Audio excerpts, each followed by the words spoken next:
નમસ્કાર દર્શક મિત્રો, ગુજરાતી ભાષાની નંબર 1 ચેનલ ડીડી ગિરનારના કૃષિ દર્શન કાર્યક્રમમાં હું કૃપા ત્રિવેદી આપ સૌનું હાર્દિક સ્વાગત કરું છું.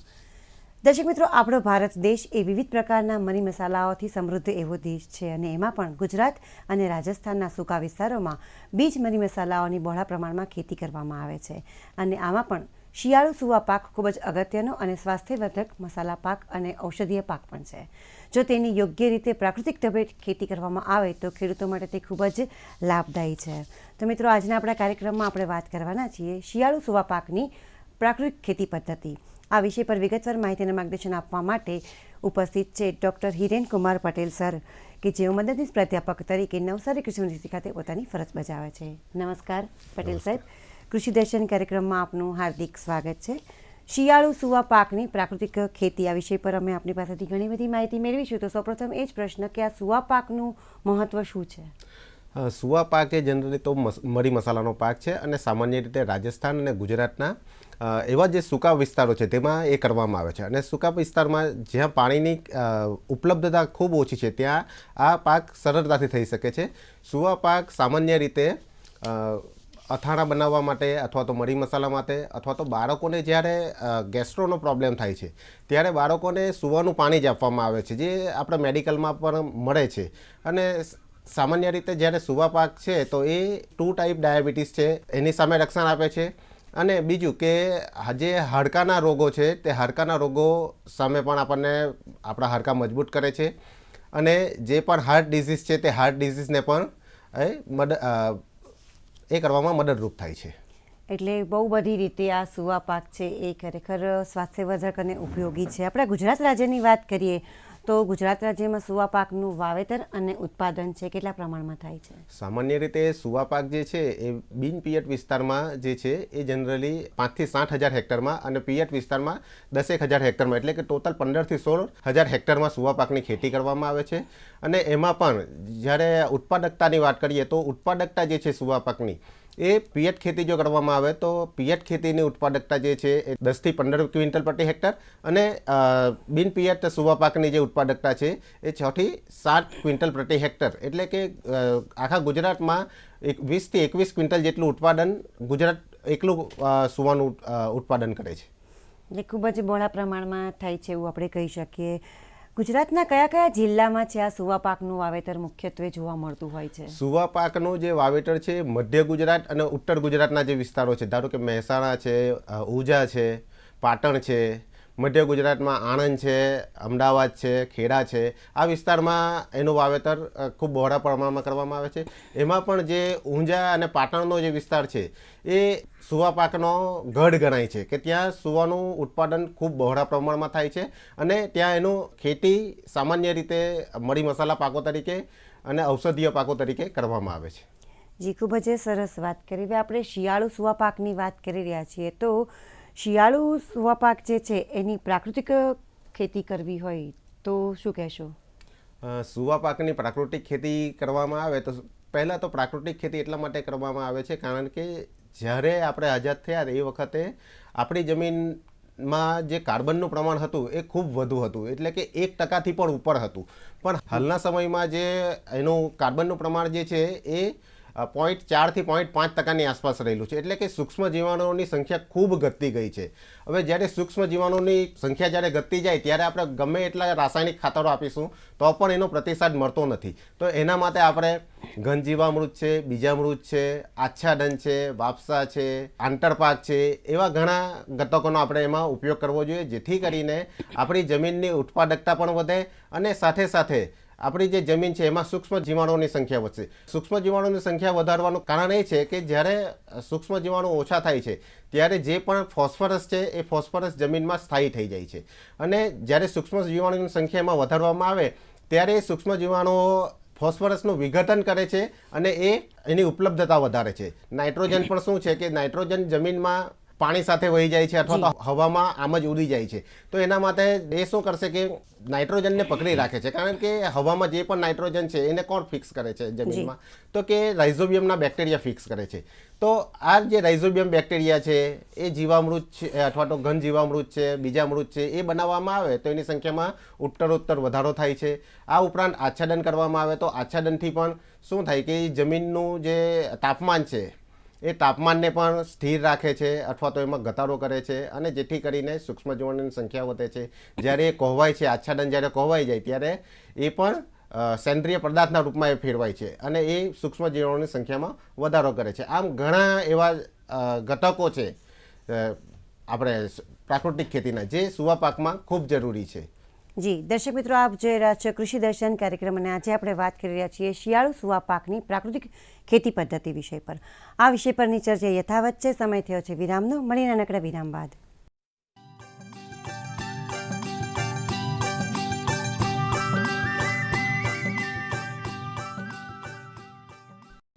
દર્શક મિત્રો, વિરામ બાદ ફરીવાર આપ સૌનું હાર્દિક સ્વાગત છે. આપ જોઈ રહ્યા છો કૃષિ દર્શન કાર્યક્રમ.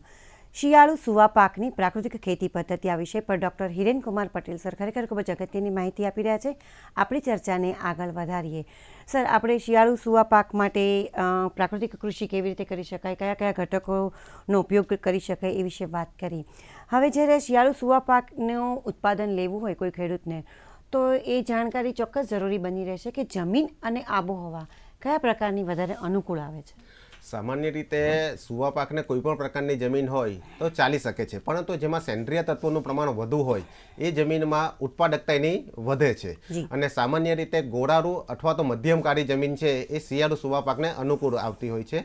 અને જ્યારે ભારે કાળી જમીનમાં સુવા પાકનું વાવેતર કરવામાં આવે ત્યારે જો એમાં પાણીનો ભરાવો થતો હોય તો એ સુવાના પાકને અસર કરે છે. એટલે કે પાણીનો ભરાવો થતો હોય એવી જમીનમાં આપણે સુવા પાકનું વાવેતર કરવું જોઈએ નહીં. અને સામાન્ય રીતે જો આપણે વાતાવરણની વાત કરીએ તો ભેજ વગરનું સૂકું અને વાદળ વગરનું જે વાતાવરણ છે એ સુવાના પાકને ખૂબ અનુકૂળ આવે છે. અને ભેજવાળું જો વાતાવરણ હોય તો એમાં સામાન્ય રીતે જે ભૂકી છાડાનો રોગ છે એનો પ્રશ્ન ઉદ્ભવતો હોય છે.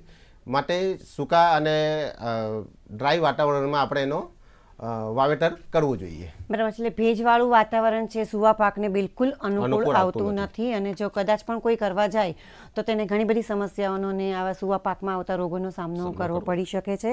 હવે પ્રાકૃતિક સુવા પાક આપણે તૈયાર કરવો છે તો તેના માટે જમીનની તૈયારી અને વાવણી છે એ કેવી રીતે તૈયાર કરવી જોઈએ? આમ તો સામાન્ય રીતે બિનપિયત ખેતીમાં જો સુવાનો પાક કરવાનો હોય તો આપણે ઉનાળામાં ઊંડી ખેડની ભલામણ કરીએ છીએ, પણ પ્રાકૃતિક ખેતીમાં જો ઊંડી ખેડ કરવામાં આવે તો એમાં શું થાય કે જે પણ સેન્દ્રિય કાર્બન છે સેન્દ્રિય કાર્બનનું ઝડપથી વિઘટન થઈ જાય. એટલા માટે સુવા પાકમાં જ્યારે પ્રાકૃતિક ખેતી કરતા હોઈએ ત્યારે 2 થી 3 વખત ફક્ત છીછડી ખેડ કરવી અને પછી એને સમતળ કરીને એને 45 સેન્ટીમીટરના અંતરે 6 થી 8 કિલોગ્રામ પ્રતિ હેક્ટર બીજ પ્રમાણે એનું વાવેતર કરવું જોઈએ. અને 30 દિવસ પછી 2 છોડ વચ્ચે 15 થી 20 સેન્ટીમીટરનું અંતર રાખી એની પાણવણી કરવી જોઈએ, જેથી કરીને સુવાનું ઉત્પાદન વધી શકે છે. બરાબર છે. જમીનની તૈયારી વિશે વાત થઈ, વાવણી કેવી રીતે વિષય પર વાત થઈ. હવે પિયત વ્યવસ્થા છે એ તો દરેક પાક માટે ખૂબ જ પ્રાણ સમાનની હોય છે, તો પ્રાકૃતિક સુવા પાક છે એમાં પિયત વ્યવસ્થાપન કયા પ્રકારે હોવું જોઈએ? સામાન્ય રીતે સુવા પાકને વધારે પિયતની જરૂર તો નથી પડતી, પણ જ્યારે વાનસ્પતિક વૃદ્ધિની અવસ્થા હોય એ સમય દરમિયાન અને ફૂલ આવવાની અવસ્થા હોય એ દરમિયાન સુવા પાકને પિયત આપવું જોઈએ. અને બીજું કે જ્યારે દાણા ભરાવાની જે અવસ્થા છે એ અવસ્થાએ પણ તો આપણે પિયત આપવું જોઈએ, જેથી કરીને દાણાનો ભરાવો સારો થાય. અને પિયત આપતી વખતે આપણે એ ધ્યાન રાખવું જોઈએ કે પ્રાકૃતિક ખેતીમાં જ્યારે પિયત આપીએ છીએ તો શરૂઆતમાં આપણે ઘન જીવામૃત આપી દઈએ, જેથી કરીને પાણી સાથે એ પણ સારી રીતે જમીનમાં ભળી જાય અને સારું ઉત્પાદન એમાં મળી રહે. બરાબર છે. પિયત વ્યવસ્થાપનની તો વાત થઈ. હવે કોઈ પણ પાકની અંદર ખાતર વ્યવસ્થાપન છે એ પણ ખૂબ અગત્યની બાબત છે. તો આપણે શિયાળુ સુવા પાકની અંદર ખાતર વ્યવસ્થાપન માટે ખેડૂત મિત્રોએ કેવા પ્રકારના પગલાં લેવા જોઈએ? ખાતર વ્યવસ્થાપનમાં તો એવું છે કે બેન, ખાતર વ્યવસ્થા જે છે એ કોઈ પણ પાકનો ખૂબ અગત્યનો ભાગ છે. અને ખાતર વ્યવસ્થાપનમાં જ્યારે જમીનની તૈયારી કરીએ એ સમયે 500 કિલોગ્રામ જેટલું આપણે ઘન જીવામૃત વાવણી પહેલાં એટલે કે જમીનની તૈયારી વખતે આપવું જોઈએ. અને પછી 30 દિવસે, 45 દિવસે, 60 દિવસે અને 75 દિવસે 250 લીટર જેટલું ઘન જીવામૃત આપણે આપવું જોઈએ, જેથી કરીને પાક ઉત્પાદનમાં વધારો થઈ શકે. બરાબર છે સર. હવે પ્રાકૃતિક સુવા પાકની અંદર આચ્છાદન જે છે એનું મહત્વ શું હોય છે? આચ્છાદન એટલે કે ખેડૂત મિત્રો એને મલ્ચિંગના નામથી પણ ઓળખે છે. અને જ્યારે પ્રાકૃતિક ખેતીમાં આપણે આચ્છાદન કરતા હોઈએ ત્યારે આપણે જે પણ પાકના અવશેષો છે, આપણી પાસે કોઈ પણ પાકના અવશેષો હોય, ધારો કે ડાંગરનું પરાર હોય, ઘઉંનું પરાર હોય, અથવા શેરડીની પટારી હોય, કે કોઈ પણ પાકના અવશેષો હોય, ધારો કે દિવેલાના અવશેષો હોય કે પછી કોઈ પણ પાકના અવશેષો હોય, એને આપણે જમીન ઉપર પાથરી દઈએ છીએ, જેથી કરીને એ શું કામ કરે તો કે જે તાપમાન દિવસે દિવસે વધતું જાય છે તો તાપમાન સામે રક્ષણ આપશે, અને જે ભેજ સંગ્રહ શક્તિ છે જમીનની, એ ભેજ સંગ્રહ શક્તિ પણ વધારે છે આપણી, અને જે પણ વાતાવરણમાં જે ભેજ ઉડી જાય છે એની સામે રક્ષણ આપે છે. બીજું કે આપણે પ્રાકૃતિક ખેતીમાં નીંદર નિયંત્રણ જનરલી કરતા નથી, અને આ ટૂંકા ગાળાનો પાક છે, અને જો એમાં આપણે કોઈ દવાનો ઉપયોગ કરી શકતા નથી, તો જ્યારે આચ્છાદન કરીએ છીએ તો એ શું કામ કરે કે આચ્છાદનને લીધે જે પણ કચરાનું પ્રમાણ છે એ ખૂબ ઓછું થાય છે, અને જ્યારે આચ્છાદનમાં આપણે જે ઘટકો વાપરીએ છીએ એનું જ્યારે વિઘટન થાય તો એ પણ સેન્દ્રિય પદાર્થના રૂપમાં પરિવર્તિત થાય છે, જેથી કરીને એ આપણી પાકની ઉત્પાદનતા વધારે છે. બરાબર છે. એટલે આચ્છાદન છે એ ખૂબ જ અગત્યની બાબત છે, અને સુવા પાકની જે ખેડૂતોએ ખેતી કરવી હોય એ લોકોએ ખૂબ જ આ બાબતનું ધ્યાન રાખવું જોઈએ. હવે આ પાકની અંદર પાક સંરક્ષણના પગલાં લેવા હોય તો શું કાળજી રાખવી જોઈએ? હા, સામાન્ય રીતે સુવા પાકમાં જે પાક સંરક્ષણના પગલાં લેવાની વાત કરીએ તો એમાં ખાસ જીવાતો અને રોગનું પ્રમાણ ખૂબ નહિવત છે. જીવાતોની વાત કરીએ તો ચૂસ્યા પ્રકારની જે મોલો છે એનું પ્રમાણ એમાં નોંધાયું છે, તો એના માટે આપણે બ્રહ્માસ્ત્ર છે અથવા તો નીમાસ્ત્ર છે એનો ઉપયોગ, અથવા તો જે 10 પરણીય છે એનો ઉપયોગ એમાં આપણે કરી શકીએ. અને સામાન્ય રીતે જે રોગની વાત કરીએ તો રોગમાં જ્યારે ભેજવાળું વાતાવરણ હોય ત્યારે ભૂકી છારાનો જે રોગ છે એ સામાન્ય રીતે આવતો હોય છે. તો એના માટે પ્રાકૃતિક સુવાની ખેતી પદ્ધતિમાં આપણે કોઈ દવા તો વાપરી શકતા નથી, તો એના માટે આપણે જે ખાટી છાશ છે, 7 થી 10 દિવસ ખાટી છાશ હોય એનો આપણે ઉપયોગ કરીશું તો આપણે ભૂકી છારાના રોગ સામે રક્ષણ મેળવી શકીશું. બરાબર છે. એટલે આ પ્રકારે છે તે પાક સંરક્ષણની તકેદારી ખેડૂત મિત્રો રાખી શકતા હોય છે. હવે આ શિયાળુ સુવા પાક જે છે એટલી બધી તકેદારી રાખી, એટલી બધી જ તૈયારી કરી, કાળજી રાખી, પછી શિયાળુ સુવા પાક છે તૈયાર કેવી રીતે થતો હોય છે? એ વખતે તૈયાર થાય ત્યારે ખેડૂત મિત્રોએ કોઈ વિશેષ પ્રકારની કાળજી રાખવાની હોય તો જણાવો. હા, જ્યારે ફિઝિયોલોજીકલ મેચ્યુરિટીના ટાઈમે જ્યારે પહોંચે છે ત્યારે આપણે સુવાનું આપણે જે કાપણી છે એ કરવી જોઈએ, પણ કાપણી કરતી વખતે પણ ધ્યાન રાખવું જોઈએ કે વાદળછાયું વાતાવરણ, જો વરસાદની પરિસ્થિતિ જેવી વાતાવરણ હોય તો એ સમયે આપણે સુવા પાકની કાપણી અટકાવવી જોઈએ. અને સામાન્ય રીતે જ્યારે આપણે કાપણી કરીએ ત્યારે એના જૂડા બનાવીને કોઈ સારી એવી જગ્યાએ મૂકવા જોઈએ, જેથી કરીને એના દાણા પણ ખરી ના જાય. અને જે પાકટ અવસ્થા, તો એકદમ પાકટ અવસ્થાએ નહીં, પણ જ્યારે થોડા દાણા લીલા હોય એ સમયે આપણે એની કાપણી કરવી જોઈએ, અને યોગ્ય જગ્યા ખરીમાં એનું આપણે એની થ્રેસિંગ કરવું જોઈએ. બરાબર છે. બજાર વ્યવસ્થાપનની વાત કરીએ સર, તો સુવા પાક છે અને ખાસ કરીને શિયાળુ સુવા પાક છે, તો એ માટે ખેડૂતોને કયા પ્રકારનું બજાર મળતું હોય છે? હાલના સમયમાં બજારની પરિસ્થિતિની વાત કરીએ તો સુવા કે કોઈ પણ મરી મસાલા છે એ પાકના જે બજાર છે આપણે ઓનલાઈન પણ આપણે જોઈ શકીએ છીએ એના ભાવ. અને સારામાં સારો આપણા ગુજરાતમાં જે પણ મરી મસાલાના બજારો છે એમાં ઊંઝા છે કે પછી પાટણ છે કે એ બધી જે એપીએમસી છે એ સારા એવા ભાવો આપતા હોય છે. તો જ્યાં પર સારા એવા ભાવો હોય ત્યાં, અથવા તો ઈ કોમર્સ કંપની દ્વારા પણ આપણે 1-1 કિલોના પેકેટ બનાવીને પણ એનું આપણે વેચાણ કરતા હોઈએ છીએ. આ સિવાય આપણે કોઈ પણ ફાર્મા કંપનીઝ છે તો એનો પણ આપણે કોન્ટેક્ટ કરીને એની સાથે પણ આપણે ડાયરેક્ટ ડીલિંગ કરી શકીએ છીએ, કારણ કે ફાર્મા કંપનીની જે ગ્રાસ વોટર જે છે બાળકોને જે પીવડાવવામાં આવે છે એ બનાવવા માટે સુવા પાકનો ઉપયોગ થાય છે, અને એ જે લેબોરેટરીવાળા છે એટલે કે જે ફાર્માસ્યુટિકલ્સવાળા છે એનો બહોળા પ્રમાણમાં ઉપયોગ કરતા હોઈએ. તો આપણે ઈ કોમર્સના માધ્યમથી, અથવા તો આપણી જે એપીએમસી છે એના માધ્યમથી, અથવા તો ડાયરેક્ટ ફાર્માસ્યુટિકલ કંપની સાથે આપણે ડીલિંગ કરીને એનું બજાર વ્યવસ્થાપન કરી શકીએ છીએ. જી દર્શક મિત્રો, આપ જોઈ રહ્યા છો કૃષિ દર્શન કાર્યક્રમના. આજે આપણે વાત કરી રહ્યા છીએ શિયાળુ સુવા પાકની પ્રાકૃતિક ખેતી પદ્ધતિ વિષય પર. આ વિષય પરની ચર્ચા યથાવત છે. સમય થયો છે વિરામનો. મળીએ નાનકડા વિરામ બાદ.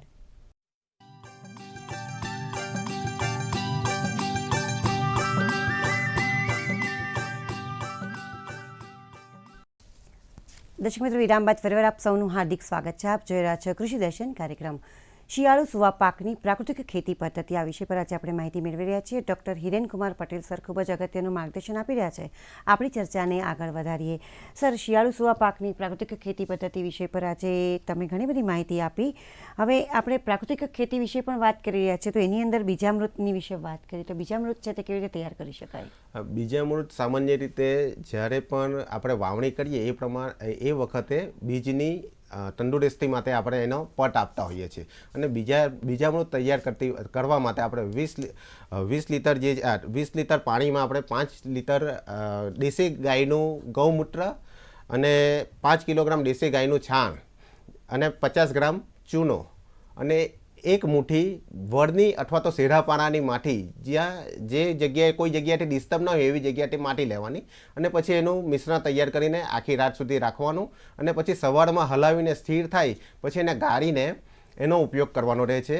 જો આપણે સુવા પાકની વાત કરીએ તો સુવા પાકમાં જ્યારે 8 કિલોગ્રામ આપણે બીજનો ઉપયોગ કરીએ છીએ તો એના માટે 1 થી 1.5 લીટર જેટલું બીજામૃતનો પટ આપણે આપવો જોઈએ અને એને પટ આપીને પછી છાયામાં સૂકવીને એને આપણે વાવવા માટે ઉપયોગ કરવો જોઈએ.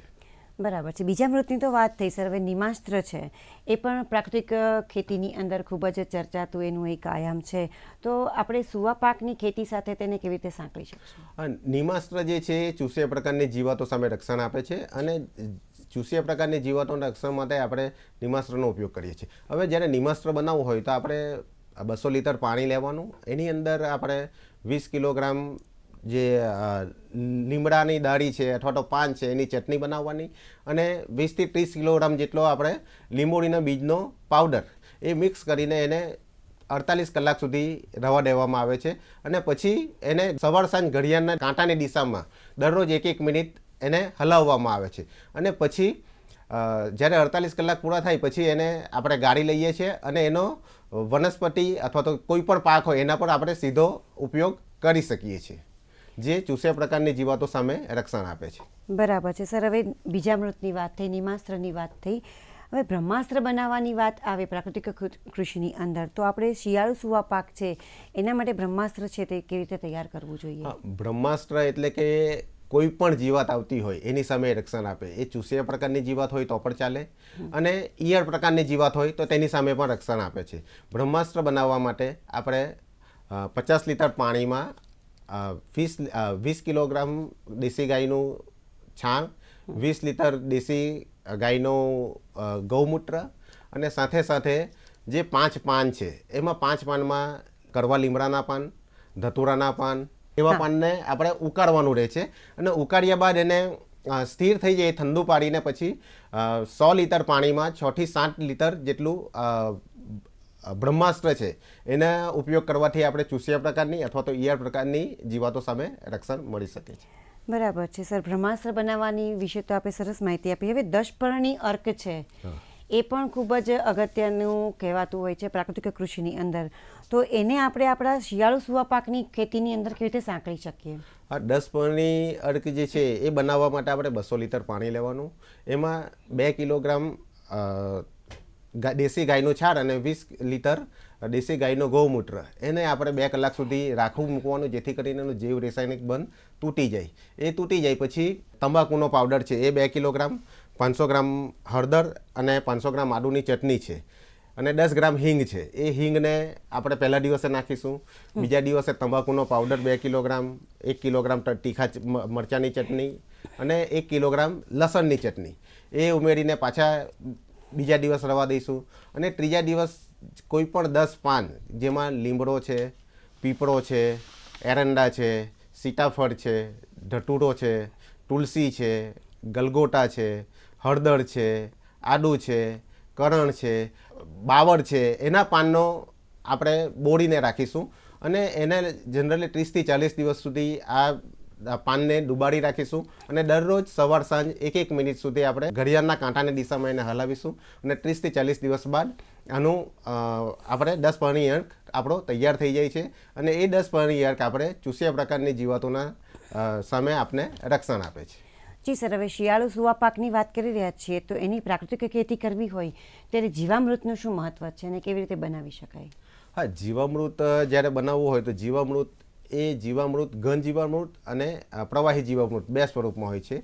તો એ બનાવવા માટે આપણે 200 લીટર પાણી લેવાનું. એ પાણીની અંદર આપણે 20 લીટર દેશી ગાયનું ગૌમૂત્ર અને 20 કિલોગ્રામ દેશી ગાયનું છાણ અને એની સાથે 2 કિલોગ્રામ ગોળ, 2 કિલોગ્રામ કોઈ પણ કઠોળનો લોટ અને 1 મુઠ્ઠી વળની અથવા તો સેઢાપાણાની માટી, એ માટી લઈને આપણે એને મિક્સ કરવાનું છે અને 48 કલાક સુધી એને છાંયડામાં રાખવાનું અને દરરોજ સવાર સાંજ એને ઘડિયાળના કાંટાની એક દિશામાં હલાવવાનું, જેથી કરીને આપણું પ્રવાહી જીવામૃત તૈયાર થાય છે. અને જો ઘન જીવામૃત બનાવવું હોય તો ઘન જીવામૃત બનાવવા માટે આપણે 200 કિલોગ્રામ સૂકો છાણનો પાવડર અથવા તો 100 કિલોગ્રામ તાજું છાણ, એની અંદર 2 લીટર જીવામૃત, 1 કિલોગ્રામ ગોળ અને 1 કિલોગ્રામ કોઈ પણ કઠોળનો લોટ અને વળની નીચેની માટી લઈને આપણે એને પાથરવાનું રહે છે અને દરરોજ એને પલટાવતું રહેવાનું હોય છે.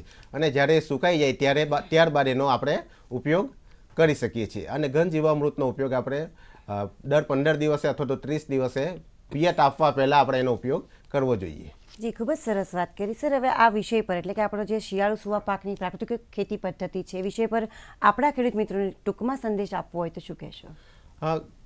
સુવા પાક એ જનરલી રોકડીયો પાક છે અને એનાથી આવક પણ સારી થાય છે. એની મેડિસિનલ પ્રોપર્ટી પણ સારી છે, જેથી કરીને જો આપણે આની ખેતી કરવામાં આવે તો આપણે વધુ પ્રમાણમાં ઉત્પાદનની સાથે સાથે વધુ આવક પણ લઈ શકીએ છીએ. અને પ્રાકૃતિક ખેતી જો કરવામાં આવે તો હાલના સમયમાં પ્રાકૃતિક કૃષિ ઉપજની ખૂબ જ માંગ છે અને જેથી કરીને આપણને સારા ભાવો પણ મળી રહે એમ છે. તો પ્રાકૃતિક ખેતી કરવાથી આપણું ખેડૂત મિત્રો સારા એવા પ્રમાણમાં ઉપજ પણ લઈ શકે છે અને એમની આવક પણ વધારી શકે છે. જી સર, આપ અહીં પધાર્યા અને અમારા દર્શક મિત્રોના વિષય પર ખરેખર ખૂબ જ અગત્યની માહિતી અને માર્ગદર્શન આપ્યું, એ માટે આપનો ખૂબ જ આભાર. નમસ્કાર. દર્શક મિત્રો, આજે આપણે શિયાળુ સુવા પાકની પ્રાકૃતિક ખેતી પદ્ધતિ કેવી રીતે કરી શકાય, કઈ કઈ બાબતોની વિશેષ કાળજી રાખવી જોઈએ, તમામ માહિતી મેળવી. અમને આશા છે આ માહિતીનો ઉપયોગ કરી આપ પણ શિયાળુ સુવા પાકની પ્રાકૃતિક ખેતી કરીને ખૂબ જ સફળતા પ્રાપ્ત કરશો. ફરીથી મળીશું કૃષિ દર્શનના નવા કાર્યક્રમમાં નવા વિષય સાથે. ત્યાં સુધી આપની રજા લઈએ. નમસ્કાર.